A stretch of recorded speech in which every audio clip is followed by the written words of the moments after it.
ዛቻውና ማስፈራሪያው ውሃ የሚያነሳ ነገር አይደለም አሉ የጤና ባለሙያዎች። ወደ 12 ጥያቄዎችን በማቅረብ ምላሽ ሲጠይቁ የቆዩና ምላሽ አላገኘንም በሚል የስራ ማቆም አድማ እያደረጉ ያሉ ባለሙያዎች ጥያቄያቸው በዛቻ ሳይሆን በውይይት የሚፈታ መሆኑን ለቲግቫ ኢትዮጵያ ቃላቸውን ሰጥተዋል። የጤና ሚኒስትር ዴኤታ የሆኑት ዶክተር ደረጀ ድጉማ የሰጡትን ገለጻ በተመለከተ ጤና ባለሙያዎች አስተያየታቸውን ለቲግቫ ኢትዮጵያ አካፍለዋል። የጤና ባለሙያዎች ለቲግቫ ኢትዮጵያ ምን አሉ? እስቲ ወደ መረጃው እንለፍ። ጤና ባለሙያውን ላይሰንስ እቀማሃለው፣ ከስራ አሰናብተሃለው እያሉ በብዙ ማስፈራራት ተገቢ አይደለም። አብዛኞቹ ጥያቄዎች በመነጋገር የሚፈቱ ናቸው። ስለዚህ ቁጭ ብሎ መነጋገር ከማስፈራሪያ ከዛቻ ይልቅ የተሻለ ነው ብለን እናምናለን። ዛቻውና ማስፈራሪያው ውሃ የሚያነሳ ነገር አይደለም። ይህን ፈርቶ ወደ ኋላ የሚመለስ ባለሙያ አለ ብለን አናምንም።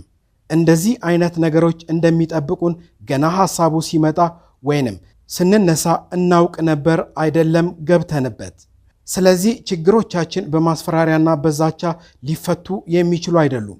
ችግሩ የ5-10 ሰዎች ችግር አይደለም፣ የሁሉም ባለሙያዎች ጥያቄ ስለሆነ ጥያቄውን በእንዲህ አይነት ምላሽ መመለስ አይቻልም። ላይሰንስ ልትቀማ ከስራ ልታባረር ትችል ይሆናል። ነገር ግን የምትመራውን ህዝብ ነው የምትጎዳው። ለምትመሩት ህዝብ ስትሉ እንዲህ ለምናገለግለው ህዝብ ሲባል ጥያቄዎቹን እናምጣቸውና እንነጋገርባቸው። ዶክተር ደረጀ ድጉማ በደንብ ያውቁታል የኛን ችግር፣ ከልባቸውም እንዳልሆነም ሲናገሩ ያስታውቅባቸዋል። የሚኒስትር ዶክተር መቅደስ ዳባ ንግግርም እየሰማን ነበር። የባለሙያው ችግር በደንብ እንደገባቸው ካደረጉት ኢንተርቪው ተረድተናል። ግዴታ ያንን ማድረግ ስላለባቸው እንዳደረጉት ነው ጤና ባለሙያው የሚረዳው። በማንኛውም ጊዜ ተመልሰው ከኛ ጋር ቢቆሙ ልንቀበላቸው በራችን ክፍት ነው። የኛን ችግር ሳይረዱት ቀርተው ሳይሆን ያስገደደ አስገድዷቸው ነው ብለዋል የጤና ባለሙያዎቹ። የጤና ሚኒስትር ዴኤታው ዶክተር ደረጀ ድጉማ ከብሔራዊ ቴሌቪዥን ጋር በነበራቸው ቃለ ምልልስ ከሰሞነኛው የጤና ባለሙያዎች ጉዳይ ሰፋ ያለ ማብራሪያ ሰጥተው ነበር። በዚህም የድንገተኛ ክፍል ታካሚዎችን፣ በሕክምና ያሉ ሕፃናትን፣ ወላድ እናቶችን ጥሎ መውጣት በፍጹም የማይደረግ ይቅርታ የማይደረግለት ስህተት መሆኑን ተናግረዋል። በጤና ዘርፍ ላይ ለደቂቃ እንኳን ስራ ማቆም አድማ ማድረግ እንደማይቻል አስገንዝበዋል። ባለሙያዎቹ በአስቸኳይ መምጣት አለባቸው፣ ካልመጡ ግን የሙያ ፈቃድ ይዞ መቀጠል እንደሚከብድ መናገር እፈልጋለሁ ሲሉም ተደምጠዋል። በአስቸኳይ ወደ ስራ ገበታቸው መመለስ ካልቻሉ በቀጣይ በመንግስትም ሆነ በግል ጤና ተቋማት ለመስራትና የጤና ባለሙያ ሆኖ ለመቀጠል አስቸጋሪ ሊሆን እንደሚችል አሳስበውም እንደነበር የቅርብ ቀናት ትዝታዎች ናቸው። በዚህ አጋጣሚ አሁንም ጤና ሚኒስቴር ወደ ስራ ገበታቸው ያልተመለሱ ጤና ሙያተኞች በአብዛኛው ሕክምና ላይ ያሉ ትምህርት ላይ ያሉ ሐኪሞችና ስፔሻላይዝ ለማድረግ የተማሩ ያሉት ሬዚደንቶች እነሱ ናቸው በአብዛኛው በዚህ ችግር ውስጥ የገቡት። በአስቸኳይ ወደ ስራ ገበታቸው መመለስ አለባቸው። ካልሆነ ግን በመንግስትም ሆነ በግል ጤና ተቋማት ቀጣይ ለመስራትና ጤና ባለሙያ ሆኖ መቀጠልም አስቸጋሪ ሊሆን እንደሚችል በዚሁ ማሳሰብ ፈልጋለሁ። በደረጃም ስንመለከታቸው ጀነራል ሆስፒታል፣ አጠቃላይ ሆስፒታል የምንለውና ሪፈራል ሆስፒታሎች አሉ። በእነዚህ ሆስፒታሎች በሀገር አቀፍ ደረጃ በሁሉም ቦታ ላይ የጤና ባለሙያዎቻችን የጤናው ስነ ምግባሩን በሚጠብቀው መልክ በተገልጋዮቻችንን በአገልግሎት ቦታቸው ላይ ሆነው ያለምንም የአገልግሎት መቆራረጥ በአብዛኞቹ የጤና ተቋሞቻችን አገልግሎት እየተሰጠ ይገኛል። በሕክምና ተቋማት ውስጥ በመካሄድ ላይ የሚገኘውን የስራ ማቆም አድማ በተመለከተ ኢሰመኮ ወደ አወጣው መረጃ እናልፋለን። የኢትዮጵያ ሰብአዊ መብቶች ኮሚሽን ኢሰመኮ ከግንቦት 5 ቀን 2017 ዓ.ም ጀምሮ በተለያዩ የሀገሪቱ ክፍሎች የሕክምና ባለሙያዎች በሕክምና ተቋማት ውስጥ በማድረግ ላይ የሚገኙት የስራ ማቆም አድማ እንዲሁም ይህንን ተከትሎ በመንግስት እየተወሰዱ ያሉ እርምጃዎች የሰብአዊ መብት ጥሰቶች እንዳያስከትሉ ትኩረት ሊሰጣቸውና አፋጣኝ መፍትሄ ሊያገኙ እንደሚገባ ያሳስባል። ኢሰመኮ አንዳንድ የሕክምና ባለሙያዎች የደሞዝና ከስራ ሁኔታ ጋር የተያዙ ጥያቄዎችን መንግስት እንዲመልስ ሰጥተናል ያሉት የ30 ቀናት የጊዜ ገደብ ግንቦት 3 ቀን 2017 ዓ.ም መጠናቀቁን ተከትሎ በመንግስትና በሕክምና ባለሙያዎች በመወሰድ ላይ የሚገኙትን እርምጃዎች በመከታተል ላይ ይገኛል። በዚህም መሰረት ኢሰመኮ ከአዲስ አበባ በተጨማሪ ከአጋሮ፣ ከአርባ ምንጭ፣ ከባህር ዳር፣ ከፊቼ፣ ከጎባ፣ ከሐዋሳና ከጅማ ከተሞች መረጃ ማሰባሰብ ችያለው ይላል ኢሰመኮ።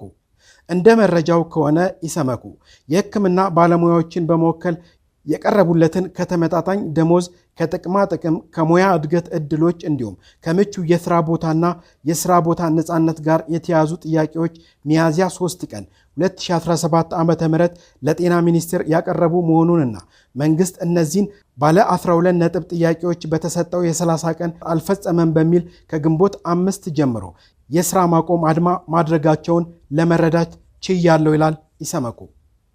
ኢሰመኮ ጉዳዩን አስመልክቶ ከጤና ሚኒስቴር ኃላፊዎች፣ ከጤና ባለሙያዎች ተወካዮችና ከሚመለከታቸው የመንግስት አካላት ጋር ውይይቶችን ያካሄደ ሲሆን ከፊልና ሙሉ የሥራ ማቆም አድማን ተከትሎ በአዲስ አበባ ክትትል ባደረገባቸው የጥቁር አንበሳ፣ የቅዱስ ጳውሎስ፣ የቅዱስ ጴጥሮስና የዳግማዊ ምኒልክ ሆስፒታሎች ኃላፊዎችን በማነጋገር መረጃዎችን አሰባስቤያለሁ ይላል ኢሰመኮ።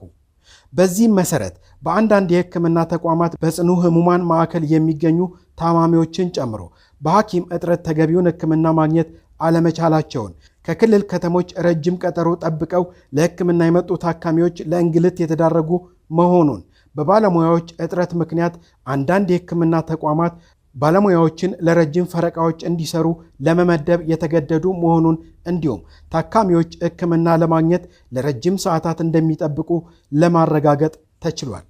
በሌላ በኩል ፖሊስ በማህበራዊ ሚዲያዎች ቅስቀሳ አድርገዋል፣ በሌሎች በስራ ላይ በተገኙ ባልደረቦቻቸው ላይ ዛቻና ማስፈራራት አድርሰዋል ያላቸውን የሕክምና ባለሙያዎች በቁጥጥር ስር ያዋለ መሆኑን ኢሰመኮ ለመረዳት የቻለ ሲሆን በቁጥጥር ስር የዋሉት የሕክምና ባለሙያዎች አያያዝን አስመልክቶ ክትትል በማድረግ ላይ ይገኛል። የኢሰመኮ ዋና ኮሚሽነር ብርሃኑ አዴሎ በጤና ዘርፍ የሚደረግ የሥራ ማቆም አድማ በማህበረሰቡ የጤናና በሕይወት የመኖር መብት ላይ አሉታዊ ተጽዕኖ ሊያስከትል የሚችል በመሆኑ የሕክምና ባለሙያዎች ያቀረቧቸውን ጥያቄዎች መንግስት ትኩረት ሰጥቶ ግልጽና አሳታፊ በሆነ መንገድ መፍትሄ የሚያገኙበት ሁኔታ እንዲያመቻች እንዲሁም የሕክምና ባለሙያዎችም የህብረተሰቡን የጤናና በሕይወት የመኖር መብቶችን አደጋ ላይ በማይጥል መልኩ ጥያቄዎቻቸውን እንዲያቀርቡ ጥሪ አቅርበዋል። ዋና ኮሚሽነሩ አክለውም ከሥራ ማቆም አድማው ጋር በተያያዘ የሚወሰዱ አስተዳደራዊና ሌሎች ማናቸውንም እርምጃዎችን አግባብነት ያላቸውን ሕጎችና የሰብአዊ መብት መርሆችን የተከተሉ ሊሆኑ እንደሚገባ አሳስበዋል። በተጨማሪም ኢሰመኮ ከመደበኛው የሰብአዊ መብቶች ክትትልና ምርመራ ስራው ጎን ለጎን ጉዳዩ የሚመለከታቸውን ባለድርሻ አካላት በማነጋገር ጉዳዩ በውይይት እንዲፈታ የሚያደርገውን ጥረት የሚቀጥል መሆኑን ገልጸዋል። 90% የጤና ሰራተኞች ደሞዛቸው መሰረታዊ ወጪዎችን ለመሸፈን በቂ እንዳልሆነ አዲስ ጥናት አመለከተ ይለናል የቪኦኤ መረጃ። በአፍሪካ የህዝብ ጤናና ትምህርት አገልግሎቶች ከባድ ችግር ውስጥ መሆናቸውን የሚያሳዩ አዲስ ጥናት ይፋ ሆኗል። በአክሽን ኤድ ኢንተርናሽናል የወጣው በአፍሪካ የመንግስት ዘርፍ ቅነሳ የሰው ልጅ ዋጋ የተሰኘው ጥናት በ6 የአፍሪካ ሀገራት ኢትዮጵያ፣ ጋና፣ ኬንያ፣ ላይቤሪያ፣ ማላዊና ናይጄሪያ ላይ የተሰሩት ጥናቶች እንደሚጠቁሙት ከሆነ የቁጠባ ፖሊሲዎች በሰው ልጅ ላይ የሚያስከትሉትን ከፍተኛ ዋጋ አጉልቶ አሳይቷል። የጥናቱ ግኝቶች እንደሚያመለክቱት 97% የሚሆኑት የጤና ሰራተኞች ደሞዛቸው የቤት ኪራይ፣ ምግብና ሌሎች አስፈላጊ የቤት ወጪዎቻቸውን ለመሸፈን በቂ እንዳልሆነ ገልጸዋል። በተመሳሳይ ከ2020 ወዲህ 84% የሚሆኑት አስተማሪዎች እውነተኛ ገበያቸው ከ10 እስከ 50% ቅናሽ አሳይቷል። ይህ ደሞዝ በቂ አለመሆኑን የሰራተኞችን የኑሮ ጫና በእጅጉ እንደጨመረው ተመላክቷል። እንደ ግኝቱ መሰረት የመንግስት በጀት ቅነሳና እየጨመረ የመጣው የተማሪዎችና የታካሚዎች ቁጥር ከፍተኛ የሥራ ጫናን ፈጥሯል ይላል ቪኦኤ በዘገባው።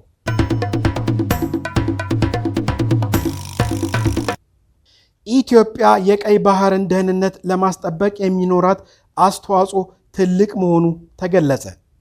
የቀይ ባህር አካባቢን የጂኦፖለቲካ ሰላምና ደህንነት ለማስጠበቅ የቀጠናው ሀገራት ትብብር ወሳኝ መሆኑን የውጭ ጉዳይ ኢንስቲትዩት ዋና ዳይሬክተር የሆኑት ጃፋር በድሩ ተናገሩ ይለናል መረጃችን። ሶስተኛው የቀይ ባህር ቀጠናዊ ጂኦፖለቲካ ፎረም የቀይ ባህርና የኤደን ባህረ ሰላጤ ቀጠና ሀገራት ለኢኮኖሚያዊ ለደህንነት ትብብር እንዲሁም መልካም አጋጣሚዎች፣ ተግዳሮቶችና ቀጣይ አቅጣጫዎች በሚል መሪ ሐሳብ የምክክር መድረክ በአዲስ አበባ እየተካሄደ ይገኛል። የውጭ ጉዳይ ኢንስቲትዩት ዋና ዳይሬክተር የሆኑት ጃፋር በድሩ በዚህ መድረክ ላይ እንደተናገሩት የቀይ ባህር አካባቢን የጂኦፖለቲካ ሰላምና ደህንነት ለማስጠበቅ የቀጠናው ሀገራት ትብብር ወሳኝ ሚና አለው። የኢትዮጵያ የቀይ ባህር ደህንነትን ከማስጠበቅ አኳያ የባህር ላይ ዝርፊያዎችን ጨምሮ ሌሎች ህገወጥ ተግባራትን ለመከላከል የሚኖራት አስተዋጽኦ ትልቅ መሆኑን ጠቁመዋል። በመድረኩ የውጭ ጉዳይ ሚኒስቴር የሥራ ኃላፊዎች፣ የውጭ ጉዳይ ኢንስቲትዩት የሥራ ኃላፊዎች፣ የመከላከያ ሰራዊት መኮንኖች፣ በኢትዮጵያ የሚገኙ የተለያዩ ሀገራት አምባሳደሮችን ጨምሮ ጥሪ የተደረገላቸው እንግዶች መገኘታቸውን ነው በዘገባው የተመለከትነው።